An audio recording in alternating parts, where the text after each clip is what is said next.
ma war gawlo yaakaaroon jeex na yàlla di faj sama aajo yaakaaroon jeex na yàlla di faj sama aajo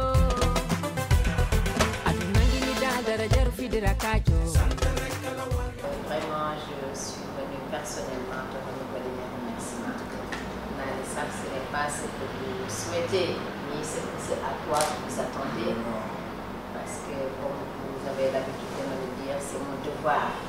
Vous dites un bon citoyen et un bon ambassadeur. Ce que vous avez fait, c'est vraiment le rôle d'un ambassadeur. Un ambassadeur doit représenter son pays, doit promouvoir le drapeau de son pays.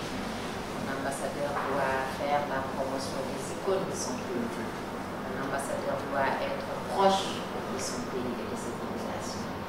Et ça, vraiment, tes homologues qui m'avaient dit vos qualités ne se sont pas trompées. Parce que je m'en suis rendu compte moi-même. Comme un frère, comme un ami, comme un parent, mais surtout aussi comme un ambassadeur. Vous avez été à mes côtés pendant ce séjour. Ça me touche énormément. Ça me touche énormément et je vous remercie beaucoup. Et ce programme-là, vraiment, sachez, monsieur l'ambassadeur, c'est le vôtre. Voilà, c'est le vôtre.